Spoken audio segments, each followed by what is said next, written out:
aku akan menemani ceritamu. Sebelum masuk di alur cerita kali ini, Mimin sarankan untuk tonton cerita sebelumnya, agar memahami jalan ceritanya. Selamat menyaksikan. Raja Babon berdarah belum mati. Dadanya masih bergerak saat berbaring di tanah.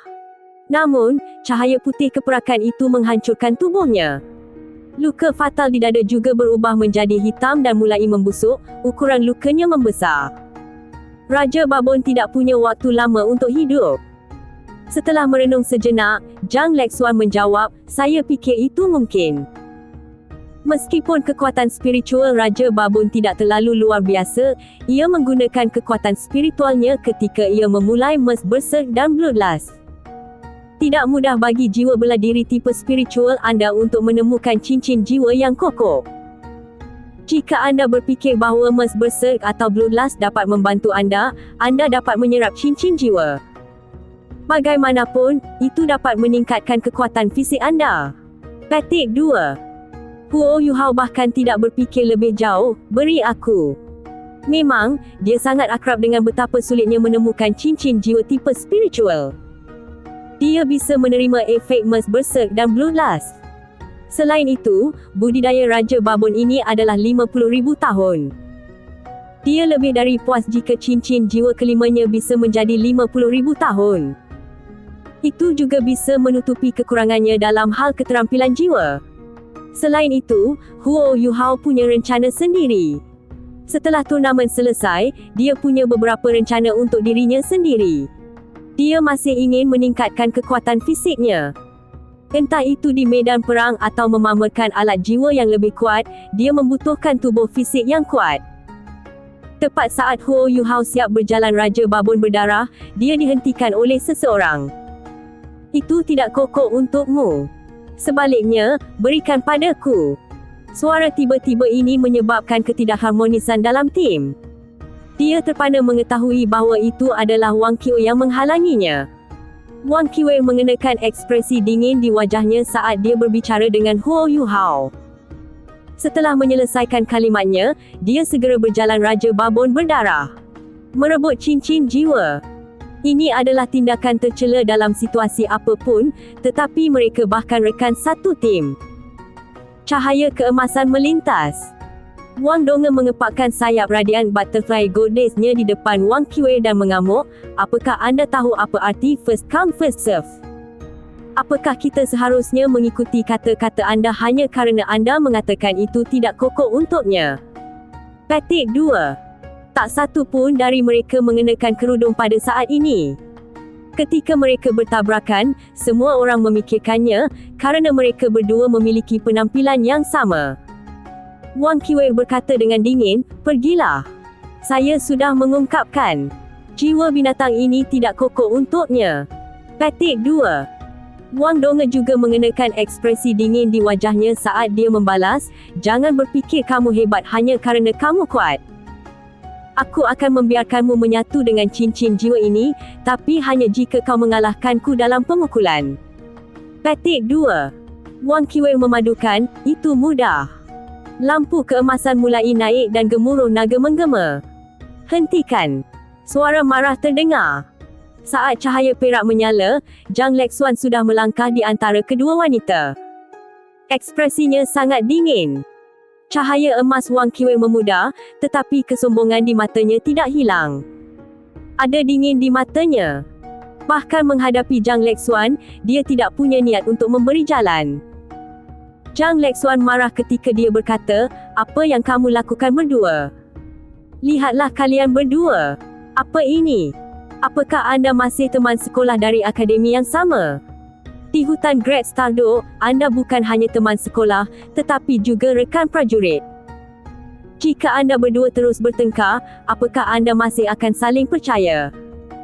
Tidak hanya kalian berdua terlihat cantik, tapi kamu bahkan memiliki nama yang mirip. Namun, anda telah berselisih sejak awal. Katakan padaku, apa yang terjadi? Saya akan memberi anda kesempatan untuk menjelaskan diri anda sendiri. Ceritakan sekarang." Wang Donge dan Wang Qiwei diam.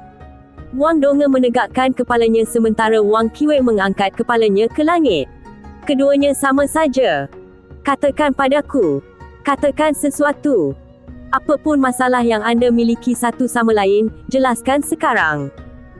Kalau tidak, kalian berdua harus segera kembali ke akademi.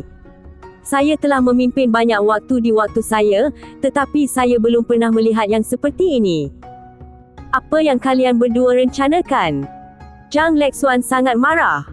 Semakin jauh mereka pergi ke hutan, semakin berbahaya.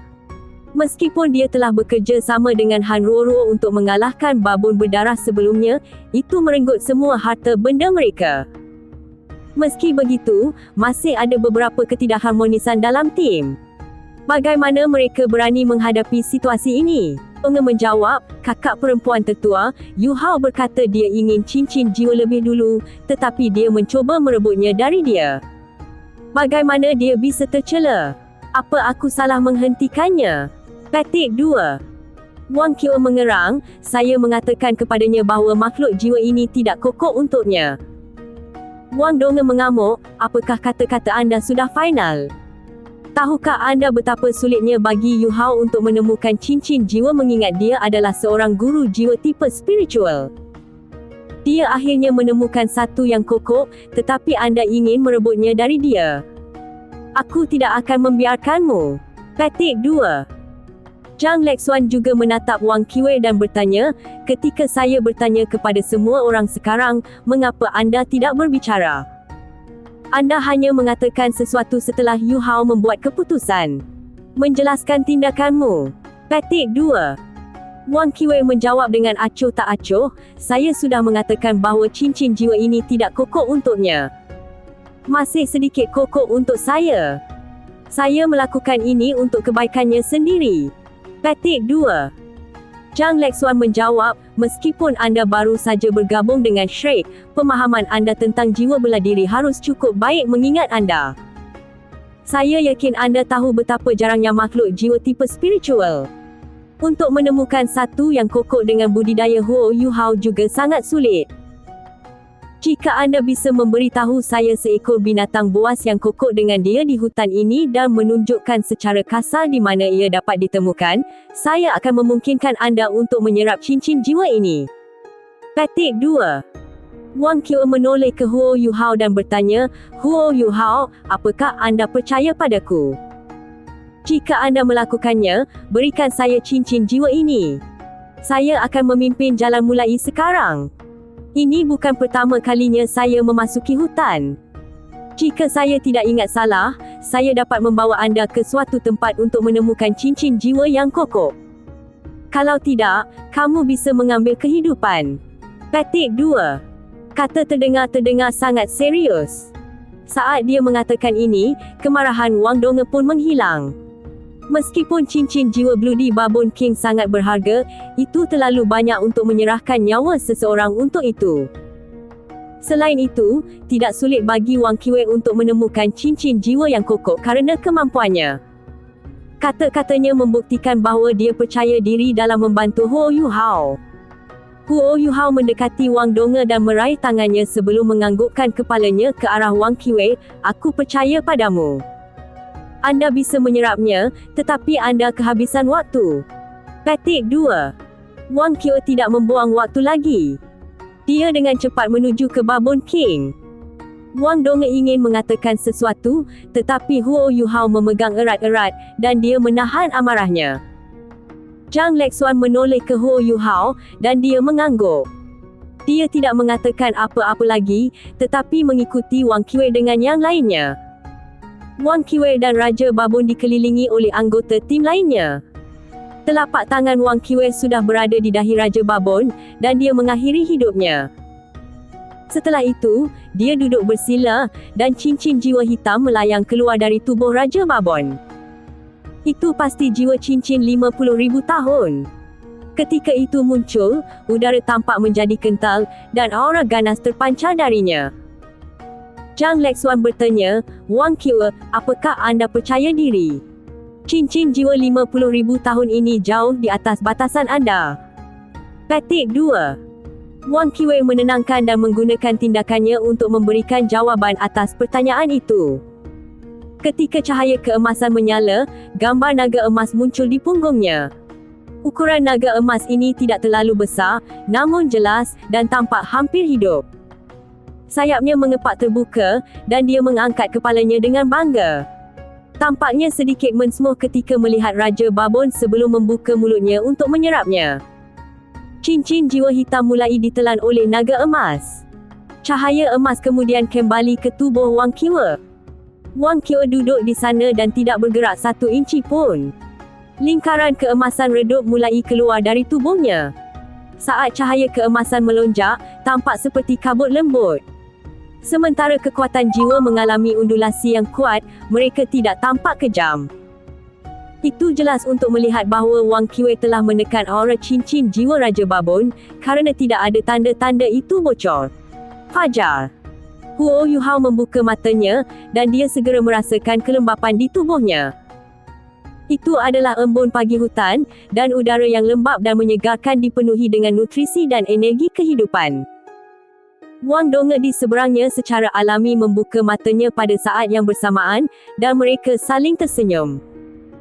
Perkiraan mereka sebelum ini telah menghasilkan hasil yang mengesankan, dan Huo Yuhao hampir sepenuhnya memulihkan kekuatan kedamaian. Wang Donge mengamati sekeliling. Wang Qiwe masih menyerap cincin jiwa, sementara yang lain masih mempertahankannya, dan belum ada yang terbangun.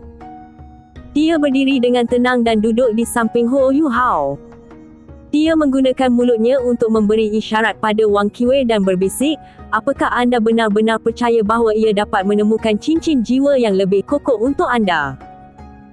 Huo Yuhao mengangguk ringan dan berkata, "Wang Qiwe sedikit sombong dan menyendiri, tetapi apakah anda fikir dia terlihat seperti orang yang suka berbohong? Kesombongannya berarti dia bahkan tidak bisa diganggu dengan berbohong." Petik 2.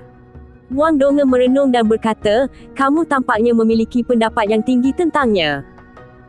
Huo Yuhao tersenyum ketika dia memegang tangan kecilnya yang lembut dan membawanya sebelum dia membekukan mereka dengan lembut. Tangannya hangat, dan Wang Donge merasa sangat nyaman saat dia menggosok tangannya, dan dia tanpa sadar menyandarkan kepalanya di bahunya. Wang Donge berbisik, "Kamu tidak boleh terlalu dekat dengannya." Huo Yuhao terkekeh dan berkata, "Mengapa tidak? Kamu tidak percaya diri lagi." Petik 2.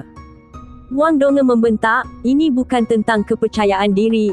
Anda sangat jelek, sudah nasib baik anda bahawa saya siap menjaga anda."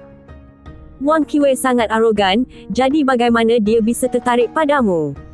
Aku hanya takut kamu akan membuang waktumu dan membuang dirimu sendiri." Petik 2. Huo Yuhao tertawa pelan dan berkata, "Tidak masalah apakah dia tertarik padaku, tidak apa-apa jaminan kamu." Wang Donge membenturkan kepalanya dan menatap matanya ketika dia bertanya, "Kalau begitu katakan padaku, apakah dia lebih cantik, atau apakah aku lebih cantik?" Huo Yuhao menjawab tanpa ragu-ragu, "Kamu yang lebih cantik, tentu saja.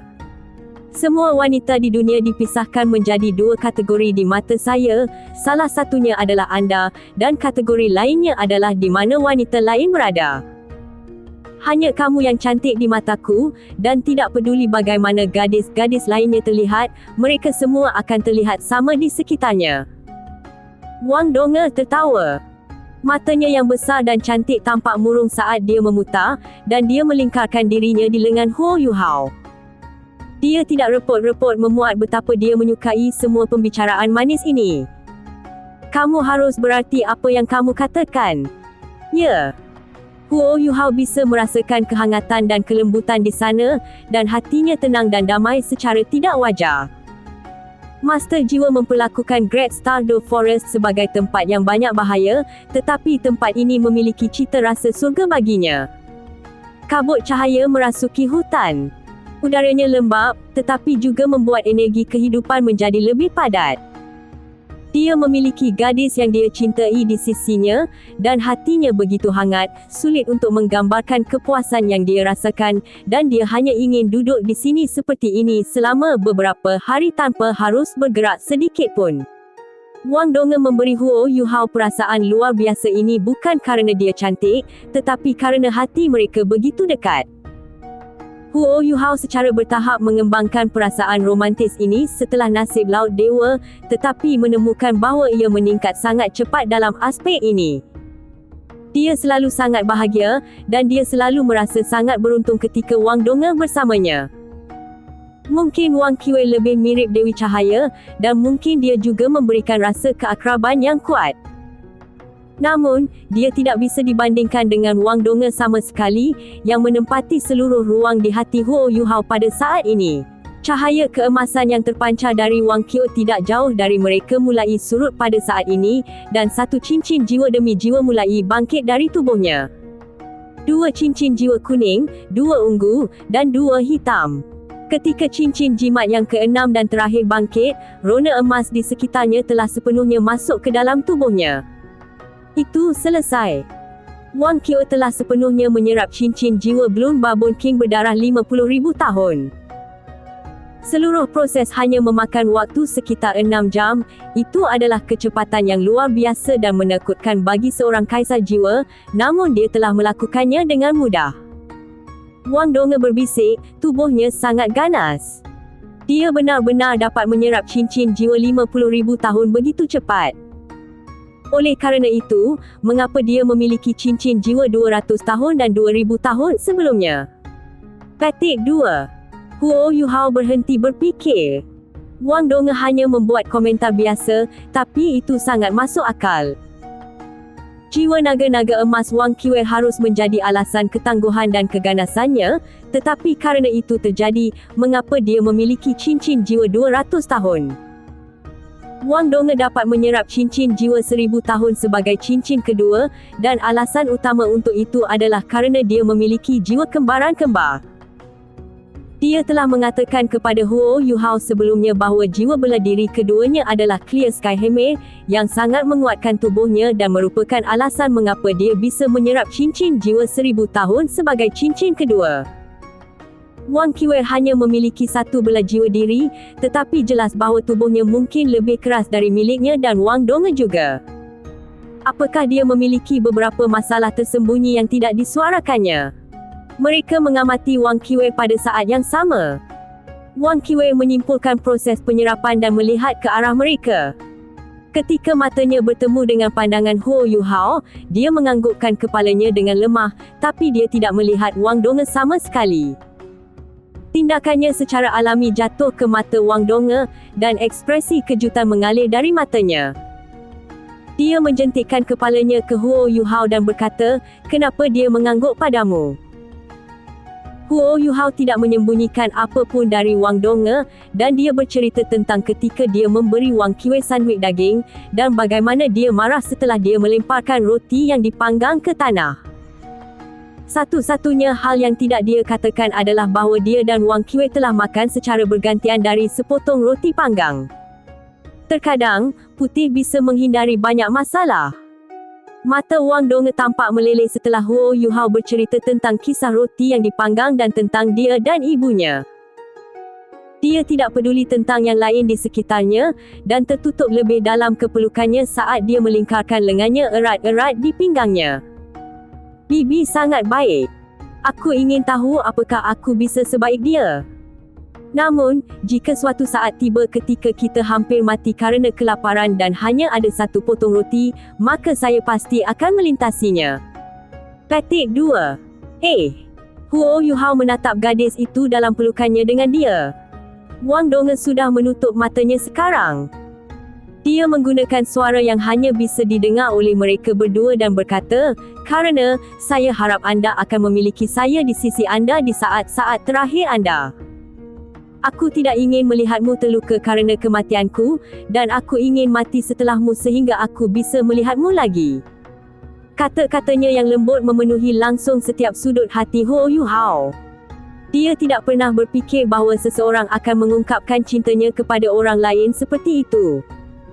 Wang Donge membuat hatinya dipenuhi kebahagiaan. Dia secara tidak sadar memeluknya lebih erat, tetapi tenggorokannya sepertinya menjadi simpul, dan dia tidak bisa mengucapkan kata pun. Wang Donge bisa merasakan kegembiraannya, dan perasaan berada di pelukannya menjadi sangat nyata dan sangat hangat. Wang Qiwei berdiri tidak jauh dari mereka saat dia menatap mereka dengan tatapan kosong. Dia merasakan sensasi yang belum pernah dia rasakan sebelumnya saat fajar menyingsing di hutan remang-remang ini. Keduanya bersandar pada satu sama lain, dan mereka tampaknya saling menyatu menjadi satu, dan yang mengejutkannya adalah emosi yang mengalir di antara mereka. Kelompok itu bangun dari meditasi mereka satu demi satu, dan semua orang dapat melihat dua sejoli dalam pelukan. Mereka berdua memejamkan mata pada saat ini, seolah-olah mereka tertidur. Tidak ada yang mengganggu mereka. Hutan penuh energi kehidupan pada saat ini, dan mereka berdua hanya duduk di sana begitu selaras dengan lingkungan mereka, seolah-olah semuanya hanya lukisan yang bagus. Wang Qiwei akhirnya bertanya pada mereka dan berjalan ke Zhang Lexuan. "Bagaimana kelihatannya, Qiwei?" Zhang Lexuan bertanya. Wang Qiwei menjawab, "Tidak apa-apa. Saya tahu di mana menemukan base soul yang kokoh untuknya, haruskah saya memimpin jalan?" Petik 2. Zhang Lexuan bertanya, "Apakah anda sangat familiar dengan hutan Great Stardo? Di mana tempat ini?" Wang Qiwei berbalik dan menatap ke kejauhan, sebelum dia berbalik ke arah matahari yang secara bertahap naik dari luar angkasa. "Saya pernah berlatih di hutan Great Stardo selama 1 tahun penuh. Saya pernah berkunjung ke daerah pinggiran, wilayah hibrida, dan wilayah luar wilayah inti. 1 tahun, terus menerus." Zhang Lexuan bertanya lagi, terkejut. "Ini adalah Great Stardo Forest, kediaman binatang buas paling terkenal di benua. Lebih dari setengah dari 10 makhluk liar besar tinggal di sini, dan ini bukan tempat yang bisa digambarkan sebagai tempat yang damai atau tenang." Penguasa jiwa yang bertualang ke Great Stardo Forest normal, kerana tempat ini memiliki spesies makhluk paling berjiwa dan paling kuat. Tempat ini dengan sendirinya hampir cukup untuk menghasilkan cincin jiwa yang kokoh untuk setiap master jiwa. Namun, menggunakan tempat ini untuk pelatihan, dan pelatihan ini berlangsung selama 1 tahun penuh, adalah sesuatu yang hampir tak terbayangkan. Itu tidak berarti bahawa Zhang Lexuan tidak memiliki kemampuan, atau bahawa dia tidak akan memiliki masalah jika tinggal di daerah pinggiran dengan mendasarinya. Namun, melompat dengan binatang buas setiap hari secara terus-menerus tanpa ada kesempatan untuk beristirahat atau bersantai begitu tak terkoneksi. Menghabiskan 1 atau 2 hari seperti ini masih masuk akal, tetapi bukankah pikiran seseorang akan runtuh jika ini terus berlanjut sepanjang tahun? Selain itu, binatang buas tingkat tinggi mungkin muncul di daerah yang lebih rendah, segala sesuatu yang mungkin terjadi jika seseorang tinggal di sana selama 1 tahun penuh. Wang Qiwei adalah wanita yang sangat lembut dan cantik, namun dia bisa tinggal di tempat ini selama setahun penuh, tidak sulit membayangkan upaya yang harus dia lakukan. Wang Qiwei mengangguk dan berkata, 1 tahun sendirian. Zhang Lexuan mengambil napas dalam-dalam dan berkata, "Kesuksesan anda tidak terjadi tanpa alasan yang bagus, kalau begitu. Sepertinya anda mungkin lebih akrab dengan hutan daripada kita semua di sini. Jiwa binatang apa yang kokoh untuk Yu Hao?" Petik 2. Wang Qiwei berfikir sejenak sebelum berkata, "Ada beberapa spesies yang kokoh dengan deskripsi. Setidaknya, spesies ini lebih kokoh untuknya daripada babon berdarah. Namun, makhluk buas jiwa ini hampir semua yang hidup di wilayah inti, dan setiap orang sangat kuat. Kami harus sangat berhati-hati." Petik 2. Zhang Lexuan berfikir sejenak. "Baiklah, kamu ambil poin." Meskipun Wang Qiwei baru saja bergabung dengan akademi, dia masih menjadi bagian dari halaman dalam. Dia harus melihat beberapa hal jika dia berbicara dengan sangat percaya diri. Wilayah inti jauh lebih berbahaya daripada wilayah hibrida, dan akan terdapat lebih banyak tekanan di bahu semua orang. Namun, tim ini dengan kekuatan mereka pasti bisa menjelajah dalam waktu sementara, dan mereka harus baik-baik saja selama mereka tidak memasuki tempat pemotongan hewan. Yang benar adalah bahawa hampir tidak ada guru jiwa yang telah berjalan ke tempat pemotongan hewan dan kembali hidup-hidup.